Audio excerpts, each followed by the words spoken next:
Episode 8, The Help Soundtrack. 1, 2, 3, 4.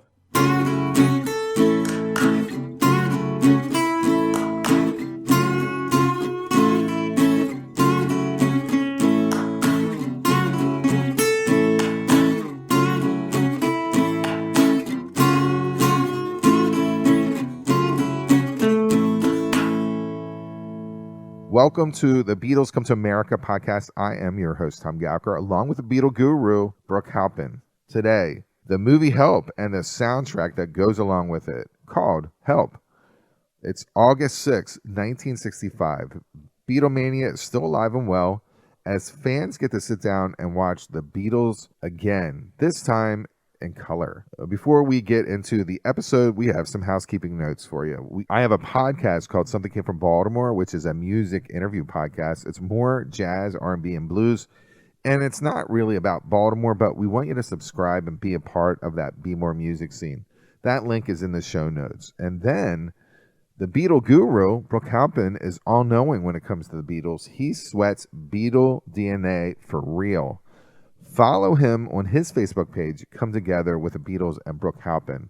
That link is also in the show notes. And then for this limited run podcast series, we have our own Facebook page, and it is called the Beatles Come to America. That link is also down below.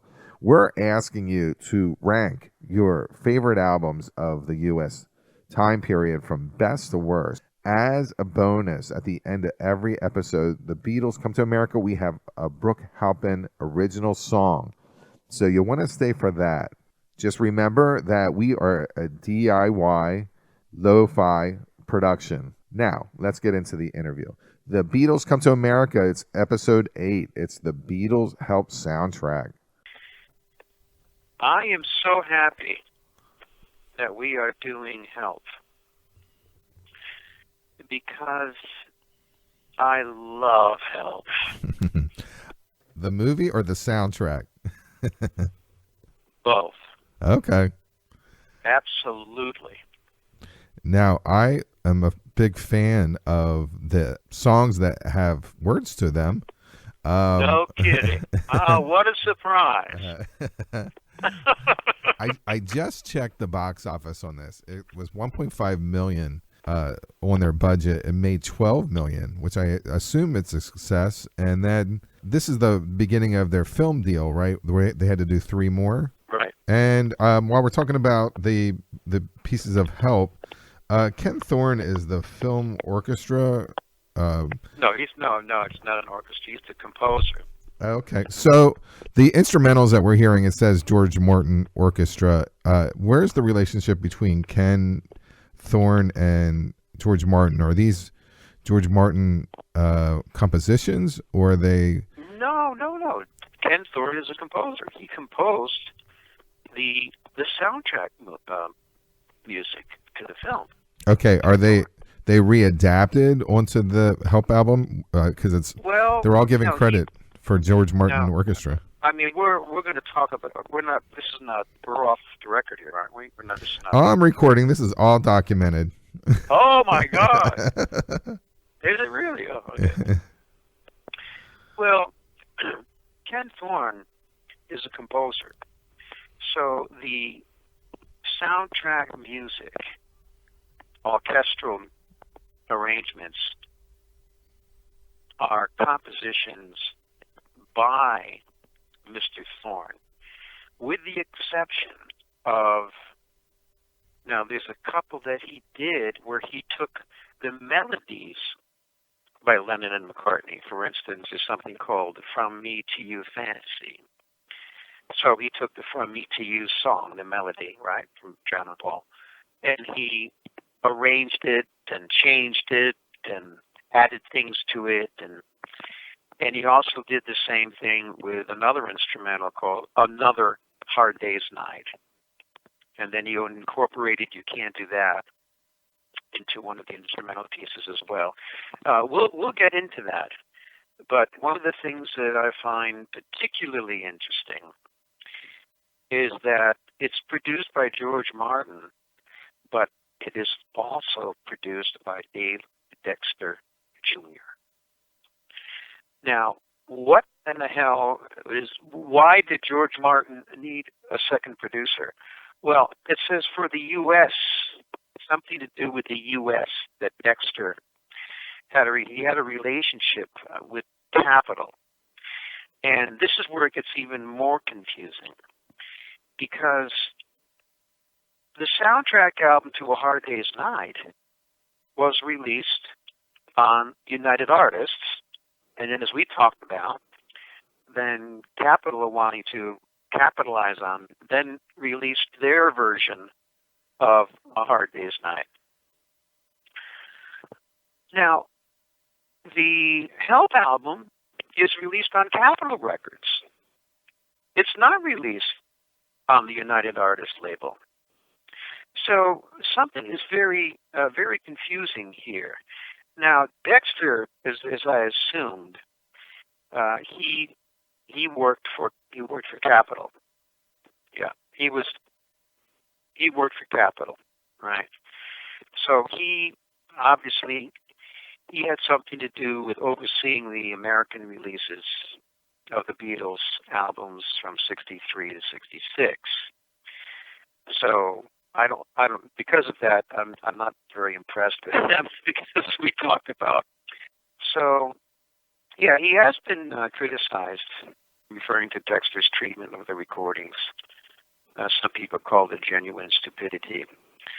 But he produced, most of the Beatles albums that came out later in the box sets, in the CDs and compilations, things like that.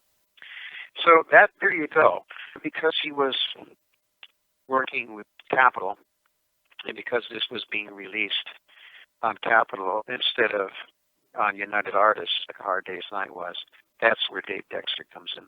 Yeah, Help. Here we are, Tom. We're up to Help. We're up to Help. It's very quickly. This was #1 for 9 weeks, which is crazy. It sold in its first year 1,314,000 copies. Yeah, okay. The running time on this is 28 minutes and 43 seconds. Has 7 Beatles songs. The rest are instrumentals. And we're going right up to the first one, which is Help. I forgot about the James Bond theme that's at the beginning of it. I remember as a child, that's how it started. They would play that before the song hit, so we knew ahead of time that Help was coming up. This was #1 for 3 weeks. And John said in an interview with Rolling Stone in 1980 that the Beatles thing was just beyond comprehension. I was subconsciously crying out for help. I think everyone can agree with that. It's voted number 29 in Rolling Stone's 500 greatest songs of all time. Not bad. Yeah, how about that? The B-side is I'm Down. I'm giving you some facts and figures, but I'd say that this is a premier Beatles song. It has that big beat energy, and it's very complex, and the harmonies on this album kind of sell each song, and it's great. If you don't mind, I'd like to start with the album cover before we get into the individual tracks. Is that okay with you? Sure, go ahead. Okay. As I'd mentioned, this is on Capitol, even though the movie was released from United Artists. Unlike A Hard Day's Night, this album is on Capitol. It would have been different if it was released on United Artists, that's for sure. And it's also different because it's just not George Martin who was producing this record. I wish it was just George Martin. I assure you, if it was just George Martin, the tracks, the Beatles songs, would have sounded different. We look at the cover. It says that we got a new improved full-dimensional stereo. All right, obviously, Capitol is pushing this out as a new sound. And then we have the 4 Beatles standing on the letters Help. Now, this is very interesting. 4 letters and there's 4 Beatles. George Harrison is standing above the H. Okay, that makes sense. He's standing above the H for not only for Help, but for Harrison. We're going to skip over Ringo for the second. Then we go to the L, and Mr. Lennon is standing above the L. Oh, perfect match. And and who, of course, is above the P, none other than Paul. Now, that's very interesting, very creative. Ringo, of course, if it was Hope or if it were something else, it may have worked. So he's above the E. So some friends of mine and I, we joke around when we look at this and we call Ringo Ringy on the Help album, to make a justification for him standing above the E. So the H, the L, and the P are perfect for Harrison, Lennon, and Paul, and Ringo gets the E. All right. That's the cover. Now, the back cover is very interesting. It lists not only the Beatles, but also the other actors in the film. William McCartney, Eleanor Braun, Victor Spinetti, who was in A Hard Day's Night as the TV director, as you may recall, and Ray Kinnear. They were fantastic in this film. Leo McCartney is absolutely brilliant. He should have won an Academy Award for his acting in Help. I have seen Help, I've seen A Hard Day's Night, I don't know, maybe 50 to, 100 times. I've seen Help for 100 to 200 times. There's something about the film which I just absolutely love. And of course, as Ringo said when I asked him what his favorite movie was, it was A Hard Day's Night. But he was excited about Help because the director, Richard Lester, realized that after Ringo did that solo scene when he left the Beatles and went off walking out and got into trouble, Lester realized that Ringo had some good acting potential. So that's why Ringo was the centerpiece for the movie Help. Of course, also he wears rings for Ringo, and it's all based upon these Indians to get the ring from Ringo before they can have a sacrifice at their temple. It's hilarious. It's hysterical. The Indians, especially again, Leo McCartney, is just brilliant. The pacing, however, should be better. The pacing of A Hard Day's Night is a masterpiece. Everything moves quickly. The pacing, the editing, they should have done more editing on the movie Help. It just doesn't move as quickly enough. But back to the back cover. So it does say here also, Eastman color. So on the back cover, in big green letters, all caps, says Eastman color. So they were excited because obviously A Hard Day's Night was black and white. So now we're going to see the Beatles in color, which was exciting to see the Beatles on the big screen and see them in color. But it's also interesting that Eastman comes up. Now, people think that Linda Eastman is from the Eastman Kodak family. No, just wanted to clarify that. There's no connection. So I just thought that would be worth mentioning. So now we go and we open up the album cover. And this is the first time that a Beatle album has an album where you can actually open it up. First time. With a centerfold, they call it. And inside, when you open it up, are just fantastic photographs. I mean, they're incredible. They're beautiful. They're exciting. They're great photographs, and of course, they're describing what's going on in the film and some text, which is very nice. But this is a first, and I got to give Capitol for doing that, for letting us see some of the photos from the film as you open up the album. No one, including Paul McCartney, believed that John was crying out for help. No one. How could someone, the king in the biggest band in the world, be crying for help when in fact he was? He's actually saying, I'm not so self-assured. Help me if you can. I'm feeling down. My independence has vanished in the haze. I'm feeling insecure. Good God, how could that possibly be? But according to John, that's what he was doing. And Cynthia Lennon says the same thing. No one, in 1965. Made that connection. It was help because Ringo needed help. He needed help from the Indians. That's the connection. So even though John is saying all these things, nobody got it. The opening, as you say, is this instrumental. Again, Ken Thorne. I love what Ken Thorne did. I think he did a brilliant job. And in the intro, yes, it's got that low guitar riff. But then he also throws in a descending sitar line,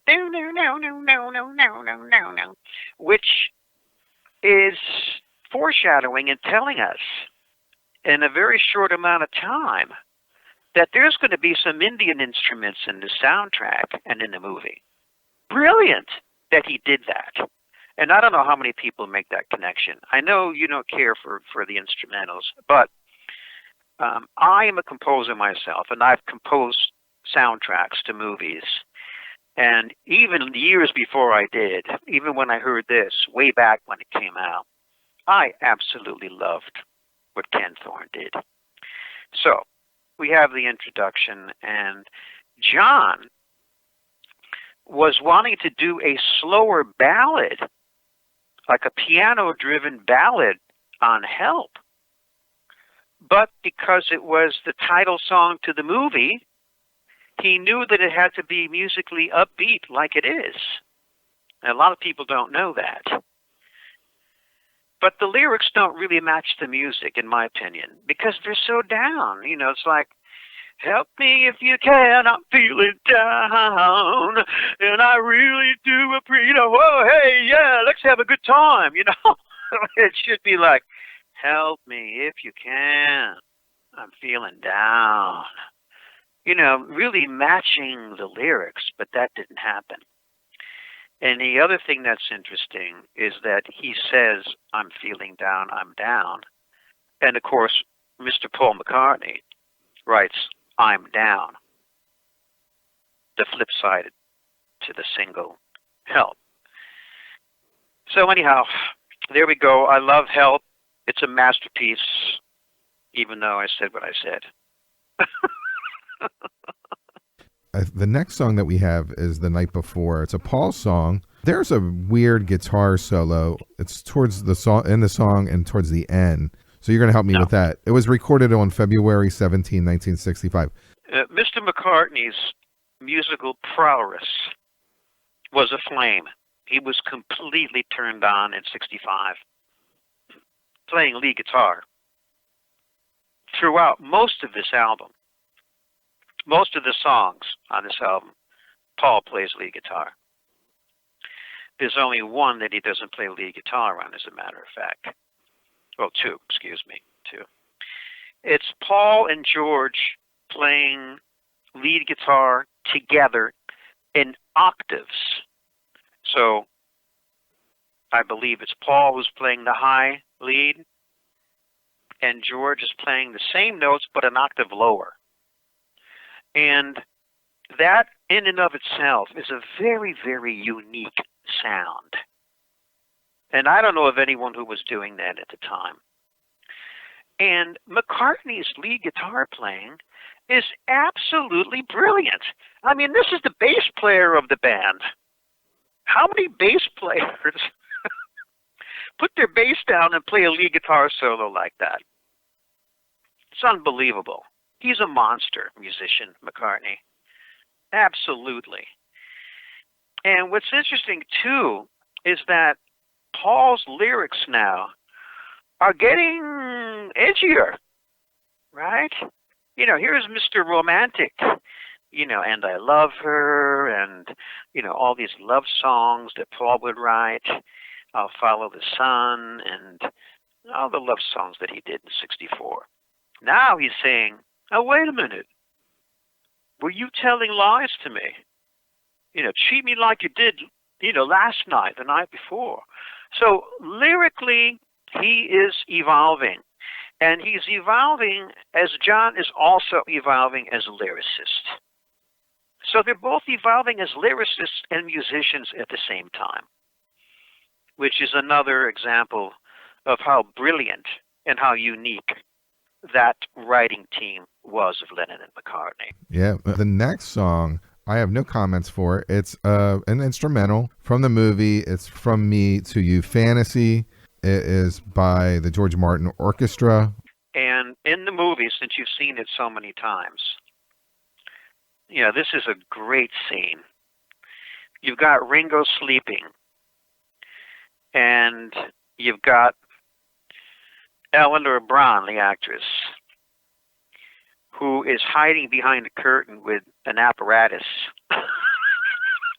trying to catch the ring and pull it off Ringo's finger while he's sleeping.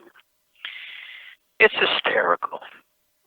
And the music, again, is great because what Ken Thorne did in this particular music cue, as they call them, is that he's using a combination of Western and Eastern instruments. You know, it's East meets West in terms of instruments. You've got the traditional Western instruments in the orchestra. And then you have also the droning tambura Indian instrument and the sitar, which, given what's going on in the movie, where you have Indians and the very British Beatles, they're combining, these paralleling what's going on musically with what's going on the screen. And I just love this music cue. As a matter of fact, sometimes I play this music cue on my show. That's how much I love it. Just for the record, just so I get it on audio, the reason I'm mopey on this album is, as a consumer, I was a little kid when I was buying these records, and I would figure out which one I could afford and which one, I would love more, because I was a child of the 70s. So I was starting to purchase them around 74, and I worked my way till I got them all. When I got A Hard Day's Night album, I was just disappointed the fact that there wasn't all Beatles songs. I just felt I was getting gypped. And then when I saw the British album, where it's a fantastic full album, then we know as Americans we were gypped. I didn't know that as a child. The same with the Help album. The Help album, the British version that we're used to now on CD, is a great album as is. And this is just 7 of the songs, some of them in order of what the British version is or what we're used to. It just is pale. And I just remember being disappointed, having to skip through all the instrumentals and feeling I kind of got gypped. But I just want to put that for the record, because I'm going to be mopey through this whole thing. I do love all the Beatles songs, and You Got to Hide Your Love Away is a Dylan period, very Dylan-esque. There's a flute in there by John Scott, who they put the flute in so it wouldn't be so much like Dylan. Instead of the harmonica, they put the flute in there. And they were debating about, are they keeping his marriage a secret? Is that one of the reasons for this song? Or is it Brian Epstein's homosexuality that is being kept a secret? In my opinion, this should have been a single. I know that the Beach Boys did a version of it and actually hit a top 40 on it. Party Life, the Beach Boys Party Life in 1965. The Silky, the band that Brian Epstein signed and released this song as a single, and it hit number 10. Hey! Got to hide your love away. You've got to hide your love away.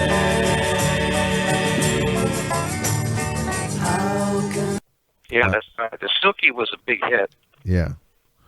That Beach Boy Dance Party album is terrible. It's just terrible.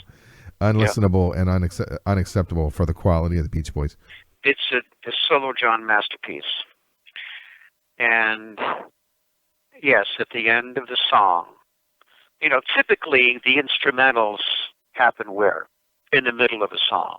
There's a middle guitar solo, there's a middle piano solo. The solo's at the end of the song. That in and of itself, unusual, innovative, very creative. And as you had said, this is completely John being entirely influenced by Dylan, who he loved at that time. So instead of doing what would be expected to have a harmonica solo, which of course John was very adept at playing the harmonica. So you would have anticipated that. So there's the surprise. The Beatles always have surprises for us. So it is, John Scott. He plays the tenor, and he also plays the alto flute. So again, you're doing octaves, similar to George and Paul playing the same lick, the same riff in octaves. John Scott plays the same riff with his overdubbing the tenor flute and then doing the alto flute together. A new sound. This is a new sound for the Beatles, absolutely. Ringo's contribution is playing the tambourine and the maracas. George is playing rhythm guitar, and Paul's playing bass. But here's what I think this song is all about. Everybody, well, not everybody. Yes, I take that back. Most people, by 1965, they knew that John was married to Cynthia because Cynthia used to travel with him. She'd go out with him to events in London. She would travel with him to the United States. Everybody in 1965 knew that John was married. So it's not about him having to hide his love from Cynthia. However, most people, the vast majority of people, did not know that Brian was a homosexual. And in the 60s, especially in England, it was unacceptable. It was frowned upon. You didn't engage in that type of activity. So John, of course, knew that Brian was homosexual. So he was saying to Brian, hey, you have to hide your love away. That's what I think. And I'm quite sure of that. I'm quite sure of that interpretation. Our next song is the fifth song on the album, and it's a George Harrison composition called I Need You. It's the second one that he wrote so far. Don't Bother Me was the first one that he wrote. And this is a love song for Pattie Boyd, who he married in 1966, and he met her on the set of A Hard Day's Night. It was recorded in February 1965. It's the first use of the guitar volume pedal, and I guess that's the wah, wah, wah, wah. Yeah. On this album, on the British version, is You Like Me Too Much and I Like You. This is miles apart in quality. I love the song, and it's weird because there's a lot of feedback that a lot of people don't. I think it's past the test of time. One critic wrote that it was the worst song the Beatles have done so far. They felt it was juvenile. Come on. Come on. And then Rolling Stone said this is an apex of George Harrison's career where he hit the mark. He hit the mark, and this is it's a fantastic song. And I follow that path. I've never thought less than stellar on this song. I think it's a great song. Everyone's entitled to their opinion, and we're entitled to disagree with them. He also, as you said, he wrote Don't Bother Me. He also wrote, as you said, You Like Me Too Much, and now we got I Need You. Now, this is very interesting, the instrumentation on this. John doesn't play any guitar on this song. It's George playing all the guitars, overdubbing. But, according to George Martin, John plays the snare drum on this song. Now, what in the hell is John doing playing the snare drum? I have no idea. But And if George Martin says it's John playing the snare drum, then John is playing the snare drum. However, it's very low in the mix. You can barely hear the snare drum. Ringo's playing percussion, and then he plays the cowbell on the bridge, and of course Mr. McCartney on the bass. It's a beautiful song. It's an honest song from George, telling Patty how much he loves her. I always love it, and as you had said earlier, because I have seen the movie so many times, beginning when it first came out in August 1965 in a movie theater, every time I hear any of these songs, it is impossible for me to hear these songs without the visual scenes that occurred in the movie. Impossible. So here they are, they're out on the Salisbury Plain, way out in western England on a cold, cloudy day. And as you may have noticed in the film, they're freezing. It's cold out there. They're bundled up. You can see Ringo shivering while he's playing the drums. But it's a great shot.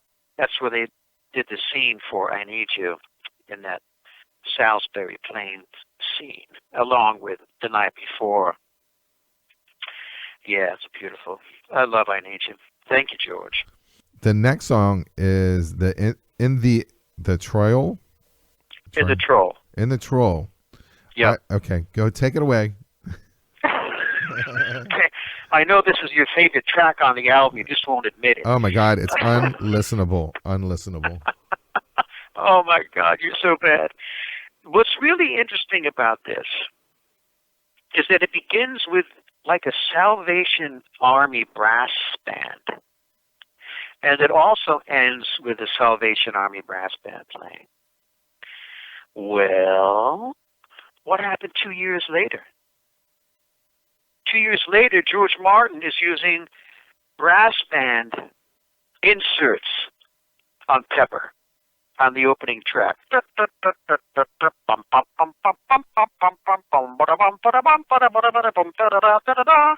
And you see the Beatles in the movie later in the film where they're dressed up in the Salvation Army get-ups playing brass instruments.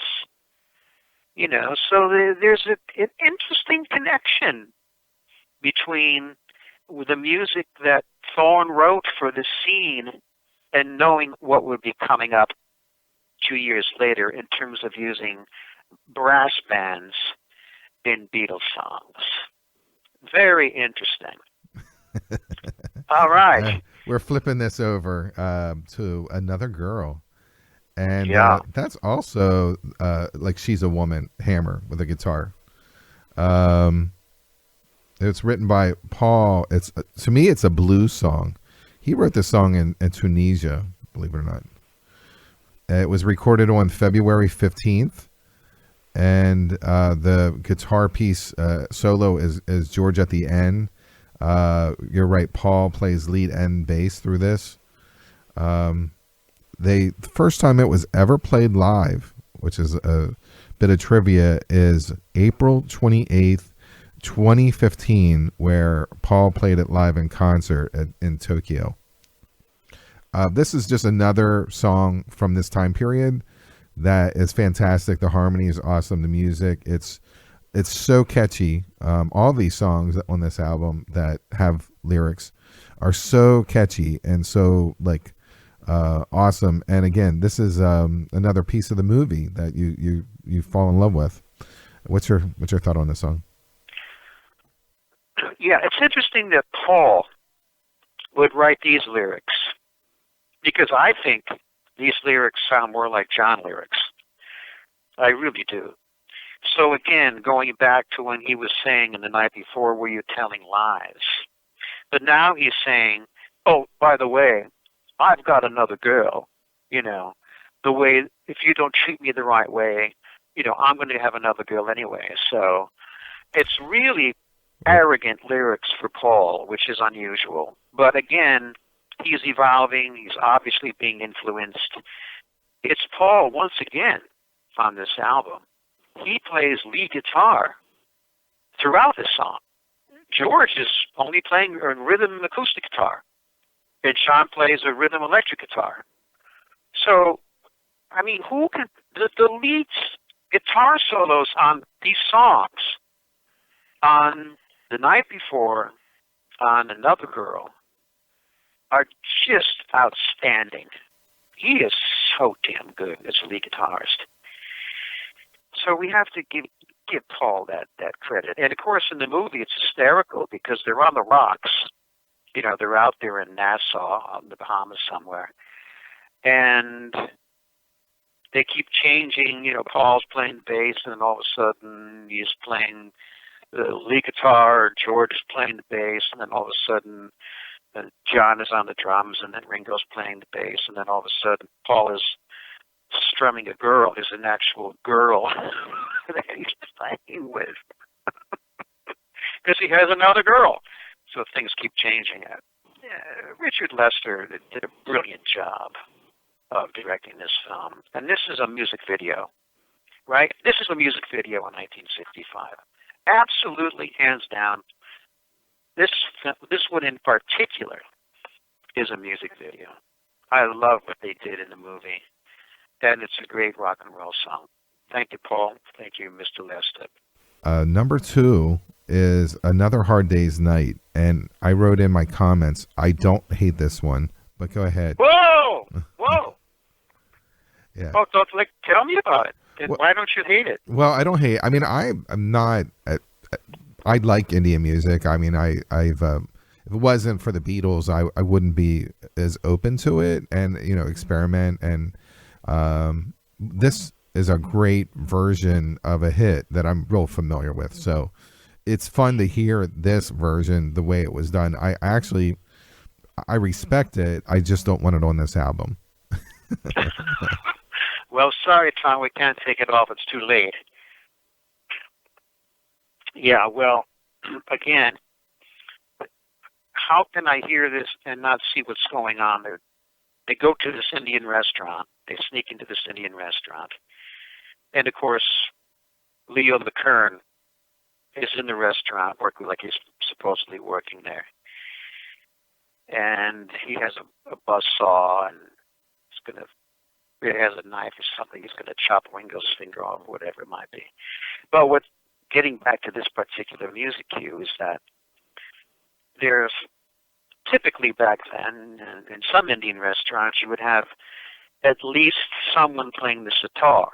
You know, back in the 80s when I lived in New York City, down on the Lower East Side, on East 6th Street, where they had back-to-back. Every shop was an Indian restaurant. And there were rumors that there was just one huge kitchen at the bottom that it was connected to all the restaurants.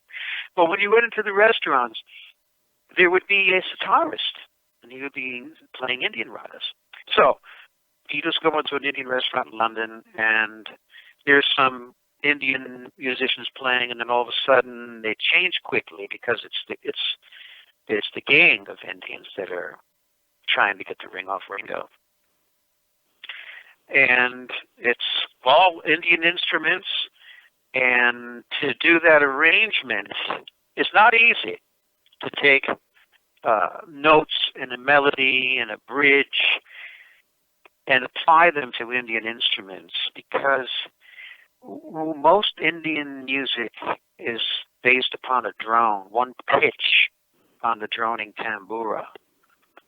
And he was able to keep the tambura going and yet make the harmonic changes chord-wise and put the moving melody onto different instruments. So I'm very pleased that you like that. We'll have to tell Mr. Thorne that he's getting a thumbs up from Tom. That's good. It's a Ticket to Ride, and this was recorded February 15, 1965. It was released as a single and right after 8 Days a Week. So this is another number 1. It is, the B-side is Yes It Is. And John said he did all this himself, but Paul said it was 60-40, like he was involved in it. They were taking the Indian influence of that raga, the drone sound, into this song. It's like John had said, this is the first heavy metal record that was ever a single or heavy metal ever.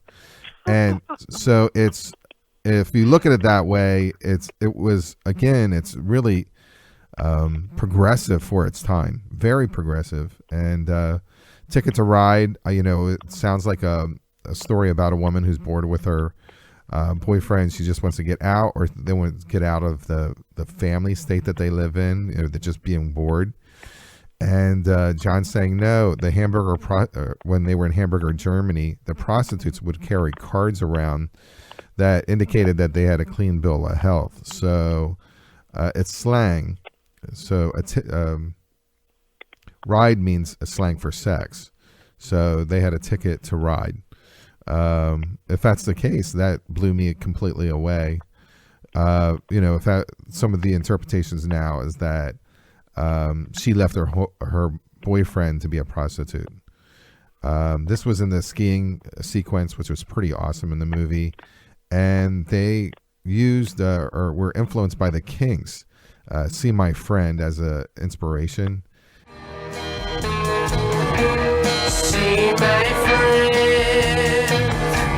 see my friend, they across the river. And for Rolling Stone, they voted it 394 out of 500 of the best songs of all time. Oh, that's not right. It's great. It's a great song.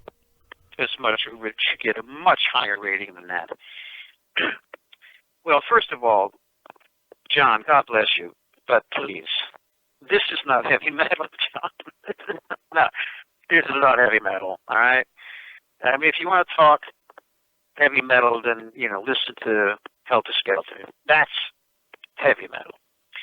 This is just a progressive rock song for 1965.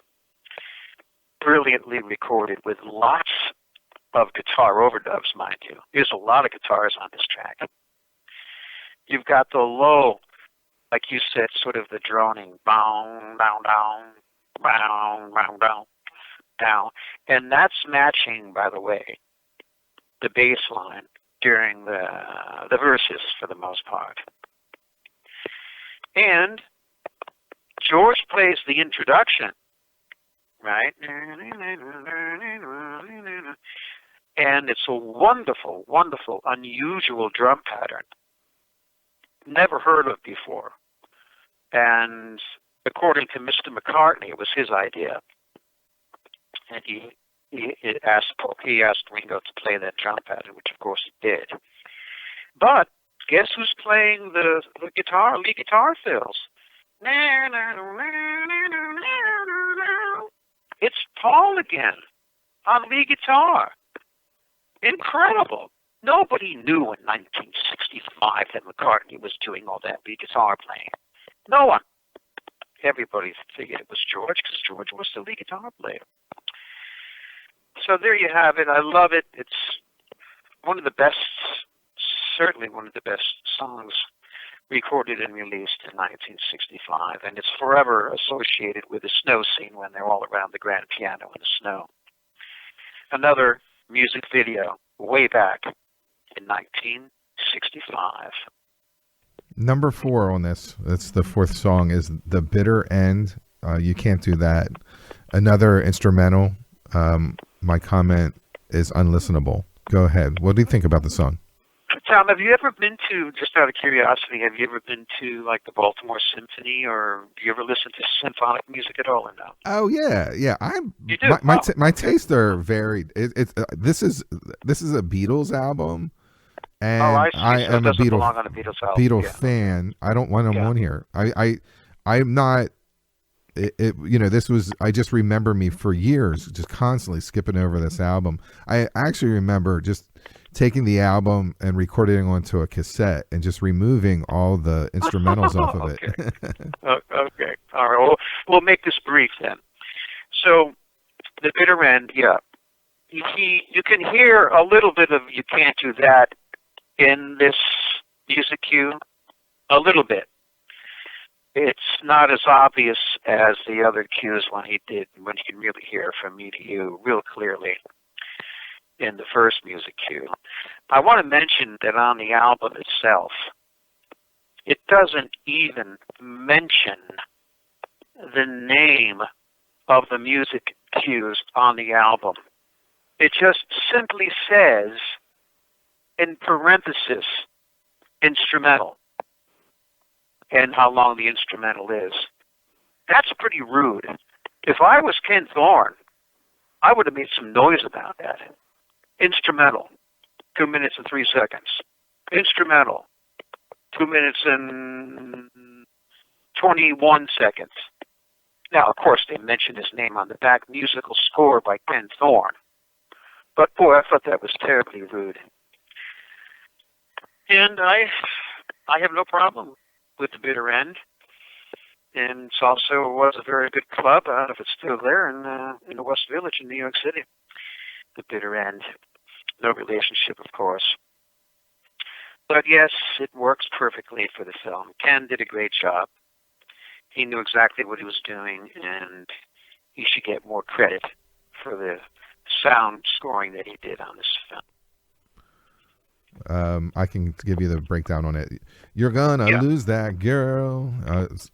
It's a Lennon song. He wrote it in Weybridge, his house. It has a great Latin American percussion. If everyone remembers, this is the chainsaw that created a perfect circle around Ringo's drum kit. Another great video. It was just awesome. Awesome to see them kind of in that recording hole that they were at. The Ramones did a parody of it, and it says "You're going to kill that girl." This is another song that I feel that could have actually been a single. Also, I think along with the video of the visuals of the movie, I think it would stick in people's head and they would like it. It's a great song. You're going to lose that girl.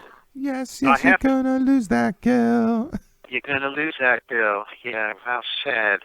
Well, the cinematography in this particular scene is absolutely gorgeous.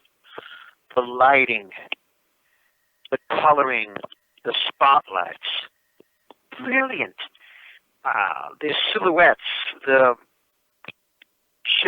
Paul and George singing on both sides of one microphone, singing the harmonies. Oh my God, it's just delicious.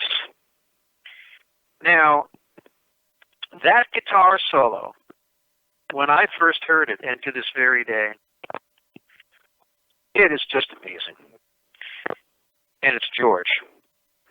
No, it's not Paul this time, folks. It's George. It's absolutely perfect. The tone, the choice of notes. This is the thing about the Beatles. When there was a guitar solo, whether it was Paul or George, the guitar solo, it just wasn't just someone riffing, like nowadays, showing off that you could play a bunch of fast notes together. Big deal. Whoop-de-doo. This is almost like orchestrated parts where the leads are perfectly suited for the song.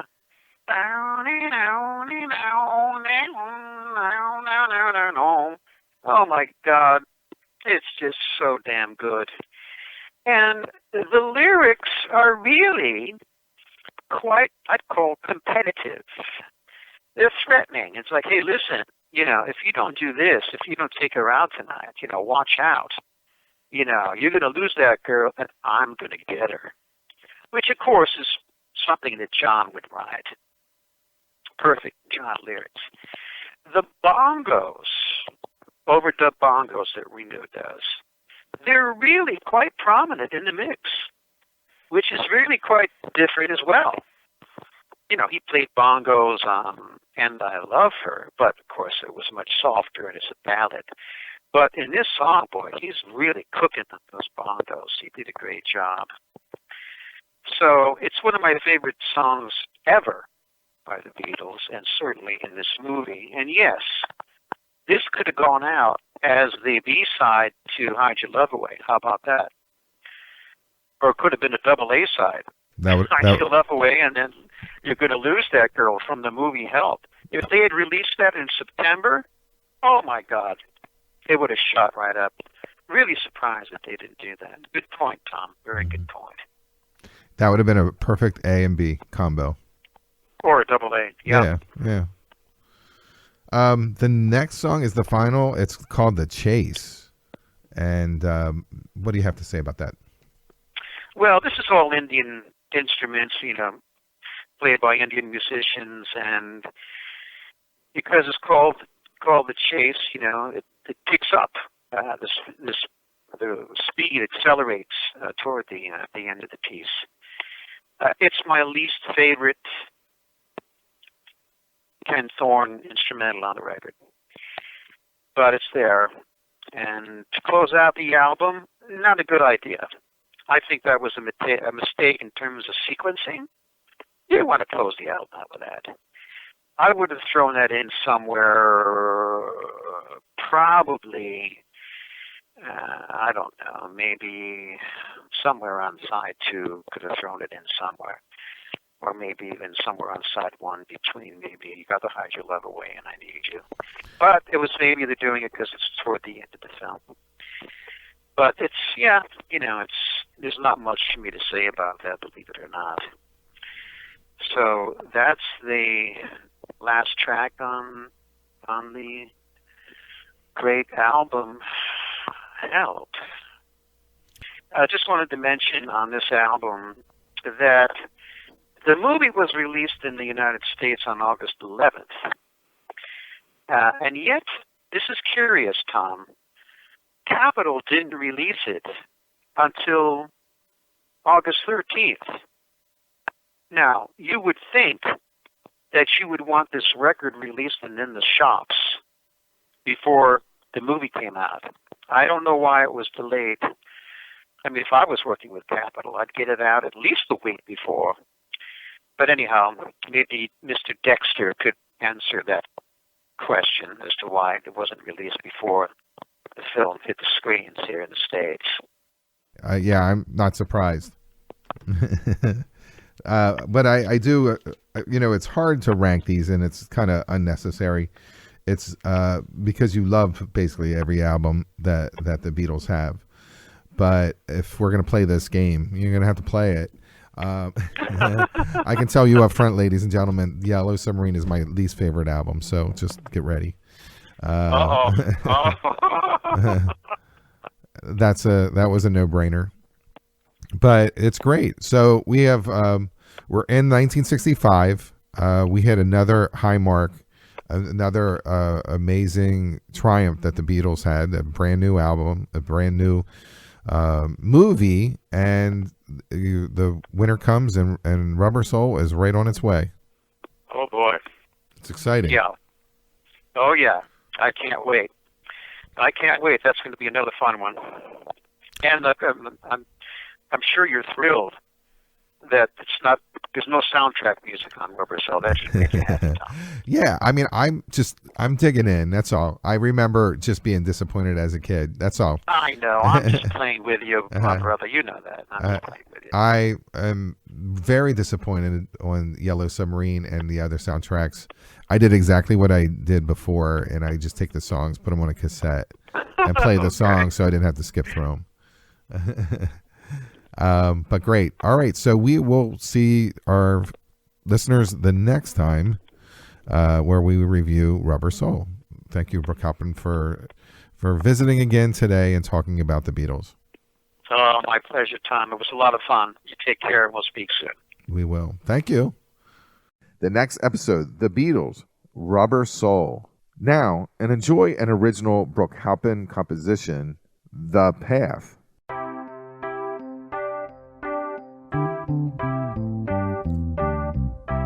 When you've had enough of the noise and the chatter,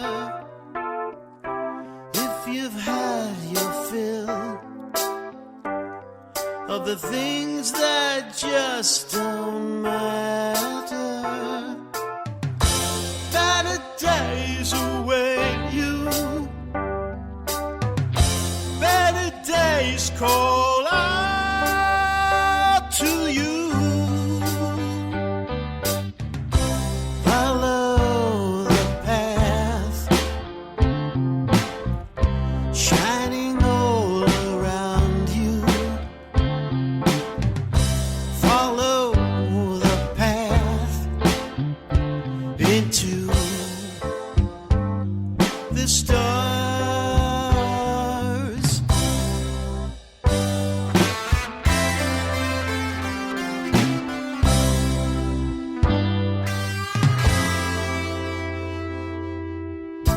Turn toward the sun and face a new direction, showing you the way. Now it's right before you. Could it be so easy? Patiently it waits for you. Yes, it does. Follow the path on the path shining all around you. Follow the path into the stars.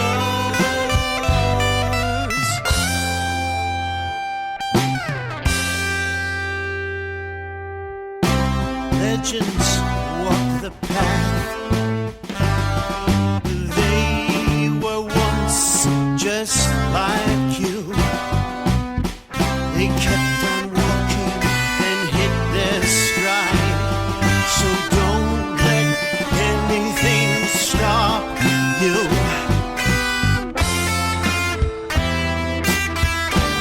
Paradise await you. Paradise call out to you. Follow the path. Keep on walking, keep on moving, walking, shining all around you. Shine, shine, shine brightly, shine, shine, shine brightly. Follow the path,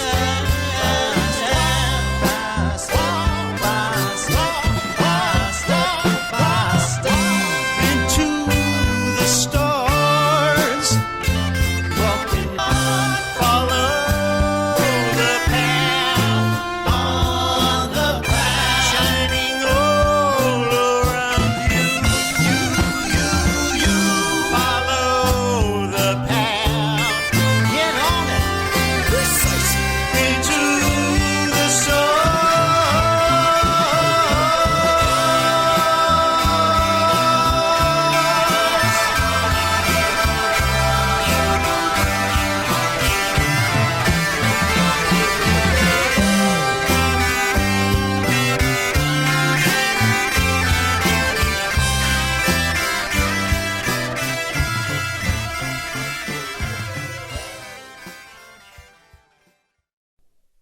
End of episode.